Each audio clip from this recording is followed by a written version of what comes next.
Hello, everyone. Welcome back to the Perfectly Imperfect podcast. I'm your host, Jenny Minnie, and thank you so much for tuning into this episode and spending some time with me today. Today's episode is actually inspired by one of you who posted a question in my Ask Jenny Google form. It really resonated with me so much to the point that I just want to make one whole episode about it. I do have an ongoing series called Ask Jenny, which I would actually love to get some feedback on because I'm a little unsure what you all think of those, like if you're interested in those.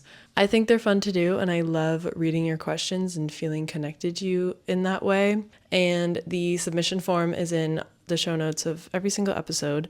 So if you are ever looking for where that form is, you can find it in the show notes on Apple Podcasts and Spotify, also in the description of the videos on YouTube.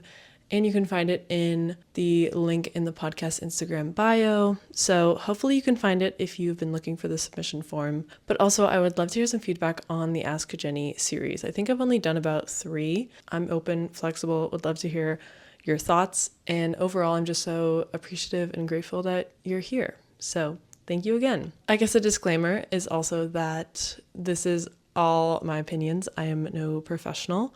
I'm not a therapist. I'm not a recovery specialist. I'm not a coach. I'm not a professional in this realm or a mental health professional at all in any way. I'm purely just a 24-year-old girl who has dealt with and struggled and faced challenges with her own mental health. And I just want to speak on it. If something I say doesn't work for you, please don't do it. Don't feel that you have to make yourself do things just because I say that it works for me. Just wanted to start off with that disclaimer. Today's episode is sparked from a question, like I said, that was posted in my Ask Jenny Google form, which says, "Hi Jenny, love your content by the way. I've been fully recovered from my eating disorder for a year now, and I feel like my body is still in this quote fight or flight mode. It's so hard to adapt to life's decreased intensity as my brain is still full on. Do you have any tips to slow down your pace of life and readapt your body and mind to the new normal?" This question resonated with me so much because I feel like that has been such an integral and such an important part of my own recovery process from my eating disorder that starting recovery I didn't know was going to be such an important and crucial part. So one, it's amazing that you are at this place and you should be so incredibly proud of yourself that you're even thinking about slowing down and trying to find ways to get back in touch with yourself and in tune with your body in that way. I know for myself, my eating disorder fully destroyed that connection with myself. And so this shows that you're on the path to rebuilding that. And that is absolutely wonderful. I'm so happy for you. So I hope you give yourself a pat on the back because this is a huge win. Even though you say you're struggling and you need tips, it's still a huge win. Don't disregard that. So I've put together a list of 6 things that came to mind when I thought of how I've intentionally slowed down my pace of life, slowed down my brain, and slowed down my body when need to. I don't have all the answers, and it is still very much something I'm learning and discovering new things about all the time. And I catch myself overworking myself sometimes, over pushing myself, overthinking, overcomplicating. And I've caught myself very much being stuck in that fight or flight mode a lot of the time. And for me, that kind of manifests itself in like black and white thinking a lot of the time. I think I have to do one extreme or the other and that there's no option to do the middle. And that leaves me to feel like I need to make rash, quick decisions. It leaves me to think I need to kind of live in these extremes. I can only do one or the other. And it really is such a limiting mindset. That mindset is not the type of mindset that enables you to really live a full, fulfilling life. It has its purpose for sure. And biologically, I don't know the full science of the biology, but it's necessary. It's necessary for humans to have this fight or flight instinct to be able to act quickly in moments where it's needed and to be able to warn our body of potential danger. But in the new age of the world that we're in, we're not being chased by tigers and lions and bears anymore. Our body doesn't know the difference between just day-to-day stresses and being chased by an animal. So I think once I kind of made that connection and made that realization that this isn't my body trying to punish me, or this isn't my body working against me, this is my body just doing its best with what it knows how to do. And my body was experiencing stress from my overworking, my overthinking, my anxiety, my undereating, and therefore my body reacted in the way that it knows how to react. And it was like, okay, something's wrong, we're facing danger, we're not getting the nutrients and the things that we need, so we're going to switch into this fight or flight mode. Just really understanding that has really opened so many doors for me, for my mindsets to widen and open, and for me to catch myself when I'm in those black and white mindsets and be able to work my way through those and find the middle ground. And in turn, that means turning off that fight or flight mode part of my brain. But like everything, it's a work in progress. And I just wanted to share some things today that I found that have been helping me. So the first thing that came to mind when I started thinking about how I have intentionally started to slow down and really try to detach myself from that fight or flight mode thinking. First thing that came to mind is that I really now try to tune into my physical body when my mental state is racing and unclear and anxious and nervous and scared. Any way that you can connect with your physical body. So for example, for me, I definitely start with breathing.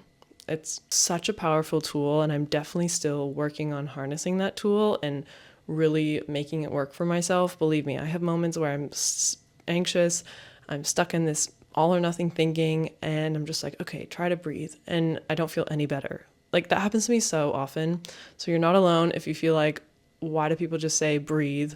It actually doesn't do anything.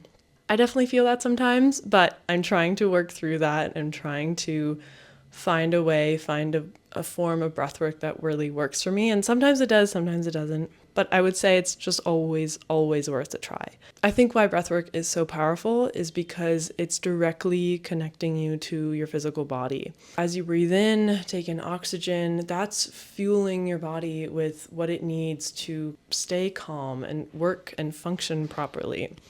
When you're anxious, when you're scared, when your mind is racing, you might be taking really short, not deep breaths at all, and your body might just not be getting the oxygen and the nutrients that it needs to be functioning well, and therefore that's kind of not helping the whole situation at all. So I really try to start with breathing, and sometimes I'll put my hand on my chest, on my stomach, on some part of my body, just to try my best to kind of take the focus away from my spiraling thoughts and into my physical body and the physical sensations that I'm feeling.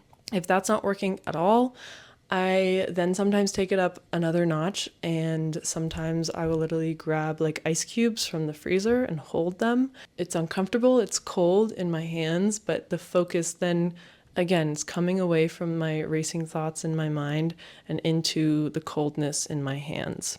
Obviously, don't do it if it's super, super painful, don't hurt yourself, but it can be a really helpful tool just to kind of trigger your body to focus on that rather than the perceived danger that's in your life that may not actually be happening, but your brain is stuck in that fight or flight mode, so it's triggering that. Another thing like the ice cubes, I haven't tried personally, but I've heard is you could get ginger chews, and you could chew on those because ginger kind of is shocks your mouth, it shocks your taste buds a little bit. Tapping as well, I've done that a little bit, haven't tried it too much, but you could just lightly tap your shoulders, lightly tap your knees. And again, that's just the purpose of that is just to bring the focus to the tapping and to the sensations. And while you're doing this, really, really try to just focus on the sensations of your physical body. Ideally, what this practice will do is that as the focus is coming away from your mind and into whatever physical sensation you're feeling in your body, the mind will in turn slow down. Because as much as the mind and the body feel so disconnected, believe me, mine feels so disconnected, majority of the time, they really are so interconnected. And I think that's sometimes really hard for me to like wrap my head around, because it'll feel literally like my brain and my thoughts, my anxiety is racing and running, and then my body is frozen and not moving and not doing anything. And I'm just like, well, how can these two be interconnected? But they really are. They're all part of your one wonderful body. Just trying to think about tuning into my physical sensations to then try to quiet the brain is something that's been really, really helping. Again, still a work in progress, and I'm still kind of mastering this for myself and finding what works for me. But I have had many times where it has helped so much just to either breathe or grab ice cubes or, put a hand on my chest, put a hand on my stomach, like connect with my physical body in that way. And even just giving myself that time to sit like in stillness and just think about the sensations rather than the racing thoughts or whatever I'm anxious about in that moment. It doesn't make the anxious thoughts in the fight or flight mode fully disappear, but it helps it so much. And it kind of helps me enter into a more rational state of mind where I can make decisions and think about what my next move is going to be from a place of reality and with rationalism, if that makes sense. So the second tip I have is to be intentional about doing things slowly, even if it doesn't sound super fun or super comfortable. And you might be saying, well, why should I put myself through something that doesn't sound fun or sound comfortable? And to that, I would say growth happens in discomfort. The only way you're going to grow, the only way you're going to change, the only way you're going to get used to this quote new normal is if you start doing different things and if you start changing the way you move in your life and the way you do things in your life. And that has been a really big realization for myself, kind of going back to that quote of like, nothing changes if nothing changes. And I feel like that quote used to go over my head and I just was like, what does that even mean? Like, I don't know. I just didn't really, I got it, but I didn't really get it. You know what I mean? And now I feel like I get it.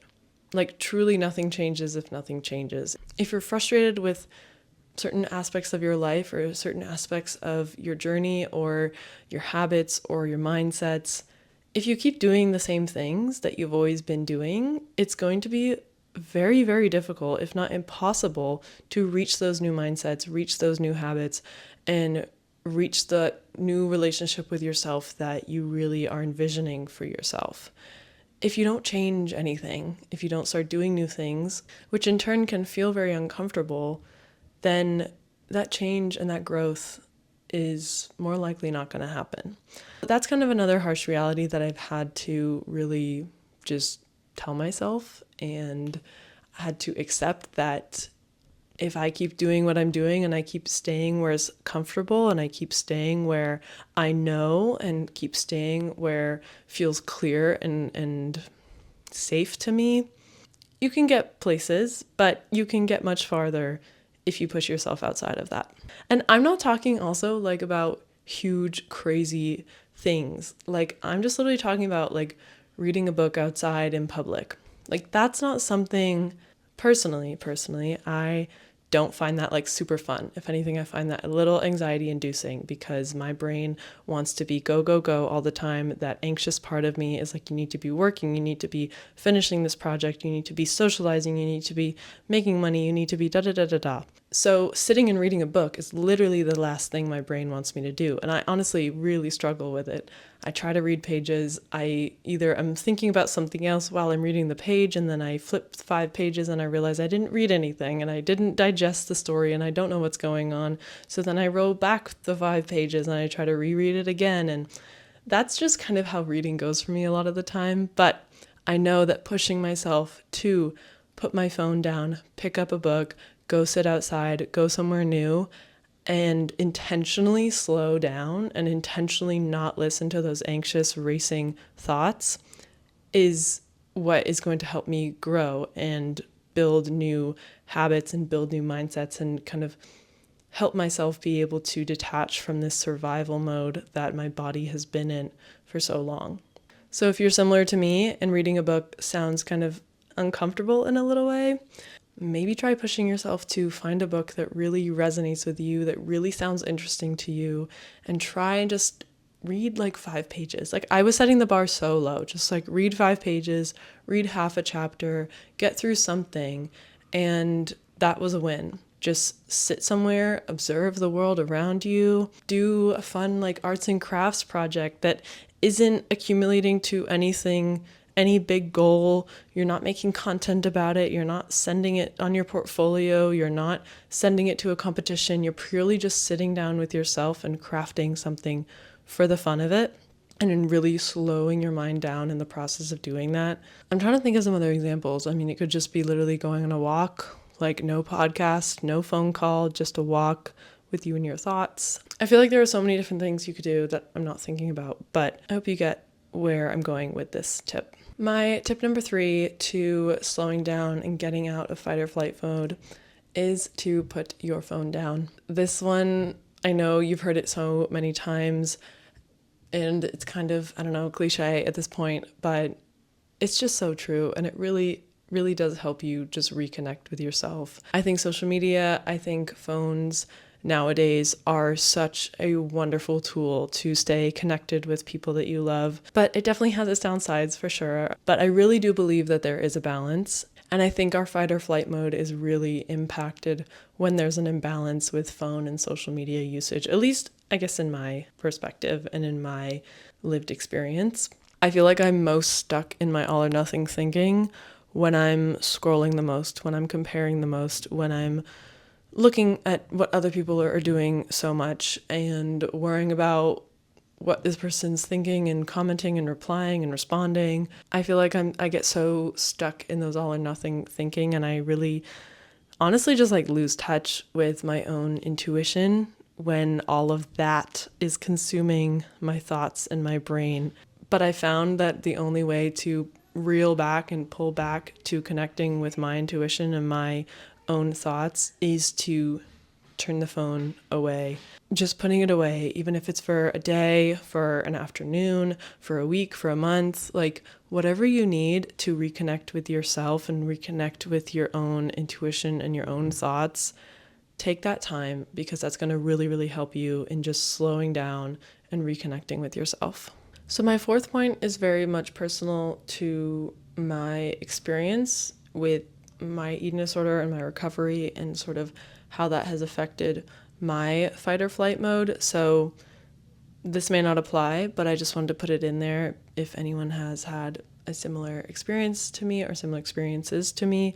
This has been helping me a lot personally. For mini context, I was diagnosed with anorexia, a restrictive eating disorder, a few years ago, and have been in recovery for about, over 4 years now. I'm feeling very, very confident in my recovery and finding joy in food again, finding joy in movement, finding balance with it. I think something that really helped me throughout my recovery, and still to this day, is the element of opposite action. This was something I really latched onto early on in my recovery, because my eating disorder was honestly the only kind of thought, the only voice that I heard in my brain for a very long time.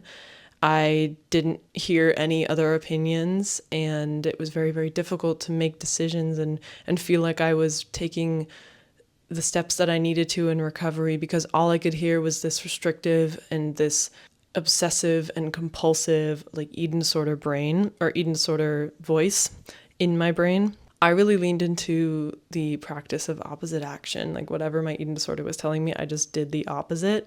And the more I did that, the more sure it made my eating disorder louder. But ultimately, it was giving me space to find and discover what actually aligned with me, instead of just blindly following what my eating disorder was telling me. And I think that very much ties into the element of slowing down and trying to step out of this fight or flight mode. I've gotten to this place where I'm able to still slow down and still remain in tune with myself, because in a way, sometimes I practice opposite action. If my anxious mind, if my fight or flight mind is telling me, you need to go outside and you need to go on a run, you need to go to the gym, you need to work really hard on this, you need to da da da da da. But my physical body, going back to the first point, tuning into the physical body. But then if in that moment my physical body is like, no, we're tired, we just want to lay down, we just want to rest, we just want to chill, watch a movie, like we don't want to do any of that right now, then I tend to listen to the physical body, because I know that engaging with that anxious fight or flight obsessive mind is only going to make that stronger and stronger and stronger. And that's the piece that I want to pull back from and be able to be in the driver's seat of when and how I listen to that, rather than feeling like I'm kind of following blindly whatever this part of my brain is saying. I don't know if I explained that right. I hope it's making sense, but that's something that's really been helping me, just really trying to identify, okay, this thought is coming from fear, or this thought is coming from comparison, and this is why my brain is in this fight or flight mode right now, feeling anxious, feeling scared. It's telling me to do these big drastic things. Why don't I try the opposite thing, just to sort of jolt myself out of that in a way? And then again, like the first point, brings me back down to a more rational state of mind to then make better decisions and be able to feel calm and more confident in my next move. And in turn, that like kind of slows you down a lot more. My fifth tip for slowing down and tuning into your body is very important, and is something that has been, I mean, all of these things have been helping me, but this has been something like so incredibly crucial. And it's honestly the most recent thing that I have been implementing into trying to slow down and catch myself when I'm in these fight or flight modes. And so this point is to affirm yourself that slowness and stillness is okay. For so long, I just never validated, I never affirmed, I never told myself it's okay to not do this. It's okay to skip the workout. It's okay to slow down.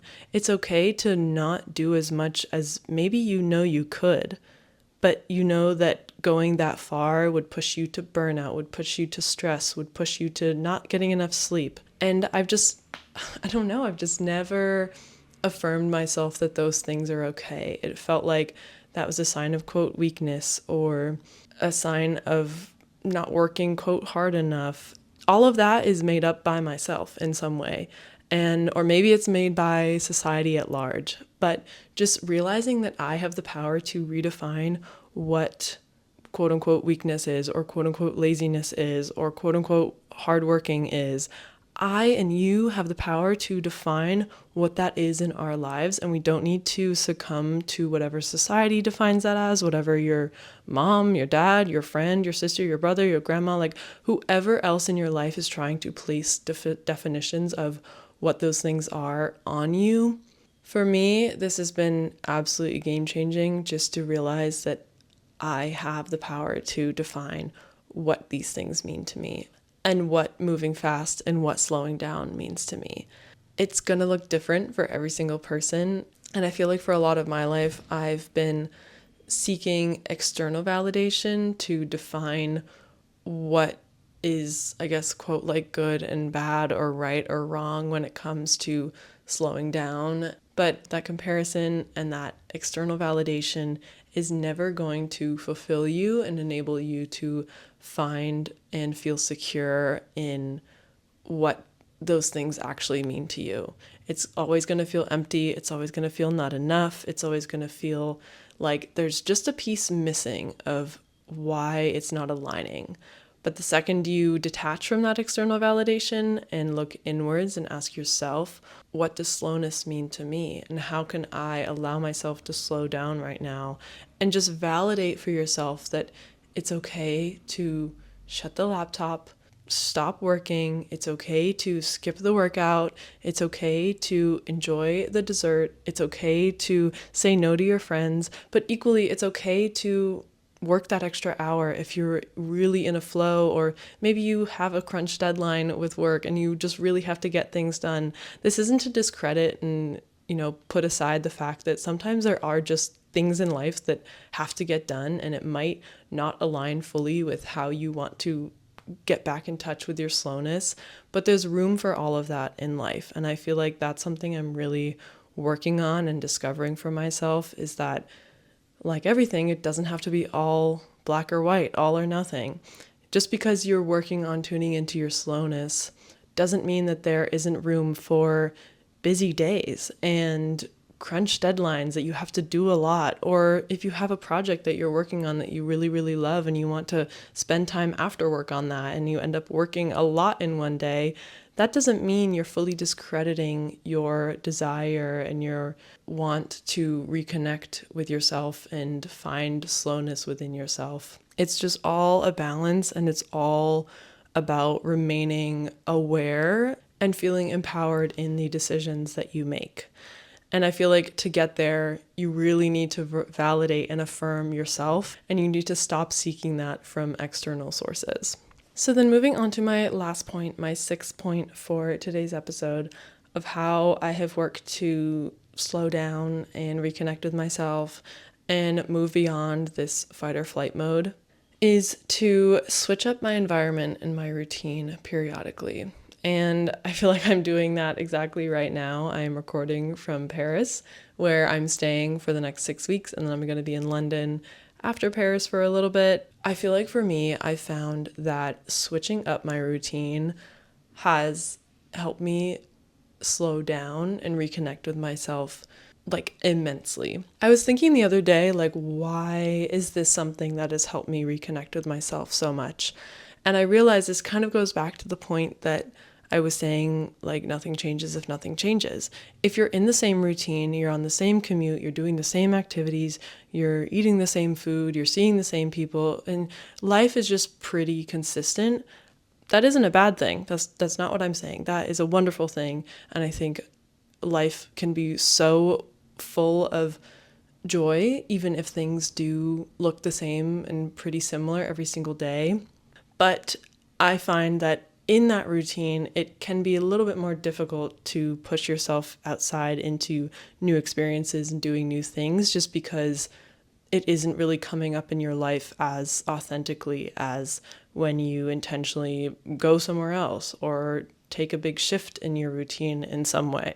Also, this is not me saying you need to up and buy a plane ticket and travel super far. You can do this intentionally within that routine of not a lot of change as well. For me, just changing my environment and changing the people that are around me, the different perspectives and the different conversations that I'm having, and all of that is just giving me new chances to really assess how each of these changes makes me feel, and in turn is really helping me tune into myself and just slow down overall. For example, I am not working out much here, honestly. I've been going to a few Pilates classes, but honestly, my days are quite busy with a morning French class, and then I come home and I do work, and I try to maybe fit like a sightseeing thing in Paris, or, going to explore a new part of the city in between those things. My physical routine is very different, very, very different. And I'm really, really enjoying this switch of routine, but I'm not going to lie, I'm going to be completely honest with you all, that anxious part of my brain has come up a few times of like, oh my God, like something's going to happen to your body. Something bad is going to happen because you aren't working out the same way. You're not eating the same way. You're not doing the same things. And that is that fearful, anxious fight or flight mode I know that's kicking in because I'm experiencing change. I'm experiencing some anxiety, some unknown elements of life right now. My body is just recognizing that as like, okay, we need to warn her about something, so we're going to flip into this part of her brain. But there's nothing wrong right now, and everything's going to be okay. And I've just been trying to approach myself in that way when that comes up, of like, hey, brain, it's actually fine, and we're just in a new experience. And I'm allowed to slow down. I'm allowed to do things differently. You don't need to warn me anymore. For me, I find traveling and sort of literally removing myself from my typical environment into a new environment so helpful, but that's not the only way to do that. You could take weekend trips somewhere nearby. You could go to explore a new area of where you live. You could maybe switch up your workout classes. You could challenge yourself to go to a new club or a new event or some sort of space that you can meet new people and have new conversations.